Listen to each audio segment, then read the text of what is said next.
Thanks very much for staying with us. Time now for Eye on Africa with me, Georgia Calvin-Smith. Tonight, dozens of deaths are confirmed in the ferry sinking on Tanzania's Lake Victoria. Hundreds more are still missing as the rescue mission is suspended overnight. An outpouring of support for Bobi Wine, the Ugandan opposition politician's back home after having spent weeks in the US being treated for injuries he says came from police torture. He tells crowds that he'll keep fighting to the death for his ideals. And multinational music labels are turning to Africa to harvest top talent from the continent. Universal Music Group's rolling out new operations in francophone countries on the continent and has set up headquarters in Ivory Coast. We hear from our correspondent in the country. But first, officials from Mwanza, near Tanzania's Lake Victoria, say that more than 200 people may have drowned in a ferry sinking on Thursday. Over 40 have been confirmed dead. The vessel was reportedly overloaded and carrying over 400 people when it went down in the afternoon near Ukara Island. Emmanuel Makundi tells us more. At the moment, the deaths now have been confirmed to be at 44, and those who have been rescued alive are 32.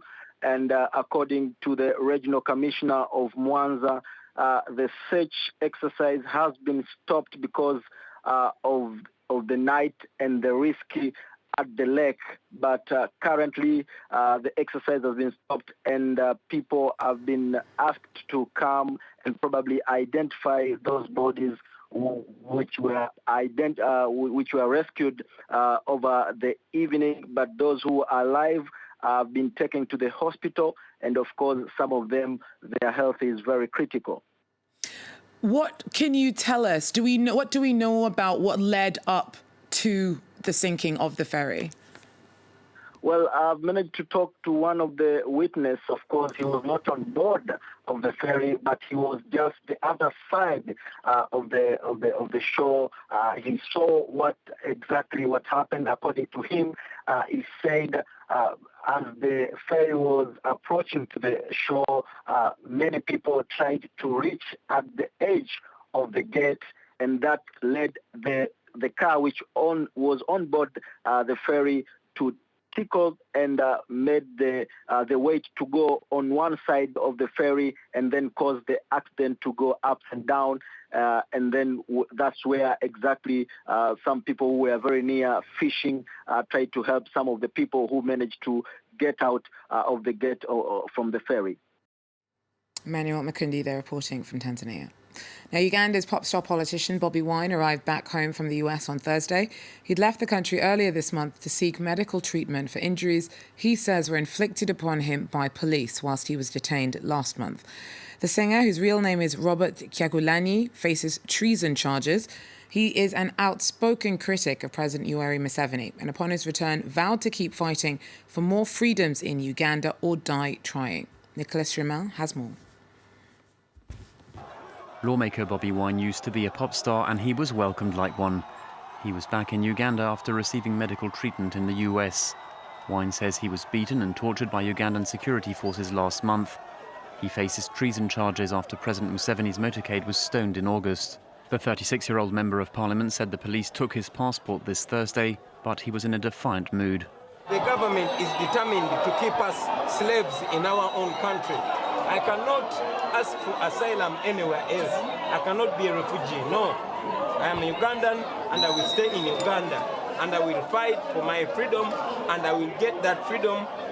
And if I don't get that freedom in my lifetime, at least my children or their children will get the freedom that they deserve. His supporters hope he will one day defeat Museveni, who's been in power for more than 3 decades. I just request the government to settle down, to cool down. It should just comply with Bobi Wine. I'm so happy because the man is struggling for us. The man is fighting for us. We like youth, we have never benefited anything through this government. Some analysts say he's not necessarily the most competent politician, but he's the most appealing to the youth among a political class dominated by older Ugandans. When a bird gets tired in flight, you know what it does? It lands on the nearest tree, no matter how weak. So the young people you see in this generation, the young people of Bobi Wine's age, the young people of Bobi Wine's generation are simply finding the nearest tree to land, no matter how weak. Museveni has had the constitution amended to remove age limits. This means the 74-year-old is allowed to run for a 6th term in 2021. At least 9 people were killed in a raid by Boko Haram extremists in northeastern Nigeria. The militants arrived on pickup trucks and raided Kalari, Abdiye and nearby Amara on Wednesday evening. Witnesses say that locals were fired on indiscriminately and houses torched. There are fears that a split in Boko Haram could spark an upsurge in violence against local communities. A more radical faction known as ISWAP has broken away from Boko Haram's long-time leader, Abubakar Shekau, and pledged alliance to Islamic State.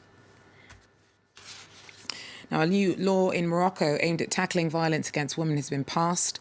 62% of the country's women say that they've been victims of psychological or physical abuse. The main breakthrough in the law allows the use of social media or text messages as evidence in cases of domestic violence. Josh Wadi has more. Victims of domestic violence can find refuge here at this local association in the small town of Shishawa. Every week, around 30 women of all ages come for help.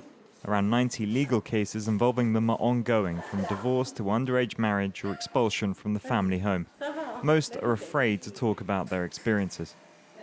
Zakia, a 30-year-old mother of 2, says she's not only a victim of economic violence, but also of marital rape. Although I intend to report it, I don't dare say that I am a victim of sexual violence. Once you say that to a lawyer, to the police or the authorities, they say, how can you be a victim of sexual violence if you are his wife? They say that you belong to him, he can make you do what he wants, as he wants. Even if for me, a sexual relationship should not be like that, it has left me psychologically scarred, and it's offended my dignity as a woman. Women are provided a safe space here to talk and find strength in sharing their stories with each other. A new law in Morocco has criminalised sexual harassment. It's an important step, even if some associations blame public authorities for a lack of communication and unwillingness to apply the law. I think that this law requires state intervention as well as the intervention of all the parties involved, just to push women to file their complaint and defend their own rights. To deal with these issues, lawyers now have new tools to use. From now on, we can bring evidence. It can be social media, photos, text messages. We now have the freedom to bring this evidence forward, which didn't exist before. Evidence that can protect victims. Our goal is not to penalize. It is not punishment. The goal in itself is to protect women, to respect women's human rights, to respect human rights in general. The law has given Moroccan women hope, even if nothing is likely to evolve without a fundamental cultural shift. Multinational music labels are turning their attention to Africa to capitalise on the continent's vibrant cultural scene. Despite the prominent role that music plays in many African cultures, the formal music industry still has a lot of room for development. And Universal Music Group is keen to fill the gap. It set up headquarters in Ivory Coast as it expands operations in French-speaking Africa and signs on a stable of new artists from the continent. Frank Kersey brings us more from Abidjan. Musically, the world owes Africa a great deal. Yet while the continent has been the birthplace for so many styles, the monetization of its music hasn't always kept a pace. Now one of the world's largest labels, Universal Music Group, has opened a new division here in Ivory Coast for 23 French and Portuguese-speaking countries across Africa. We're trying to mark out a position in the market. We're trying to be innovative, to bring new ideas and to support the development of artists. We want to offer them the same experience of development as they would get internationally and try to give Africa the voice it deserves at the global marketplace of the music business. To begin with, the label is signing up big names across the region, such as DJ Arafat here in Ivory Coast and Tenor in Cameroon. Recently signed Toufan have come from Togo for the launch. We think the arrival of Universal is going to be a motor for promoting African music and for promoting young talent. Universal Music is a subsidiary of Vivendi, a large French firm, whose other subsidiaries, including Canal and Havas, have helped arrange tours in Africa for French artists and vice versa ahead of the launch. However, they have a little catching up to do, as Sony Music has also recently arrived. Well, that's it for Eye on Africa for now. Thanks for joining us, and do so again if you can. Take care.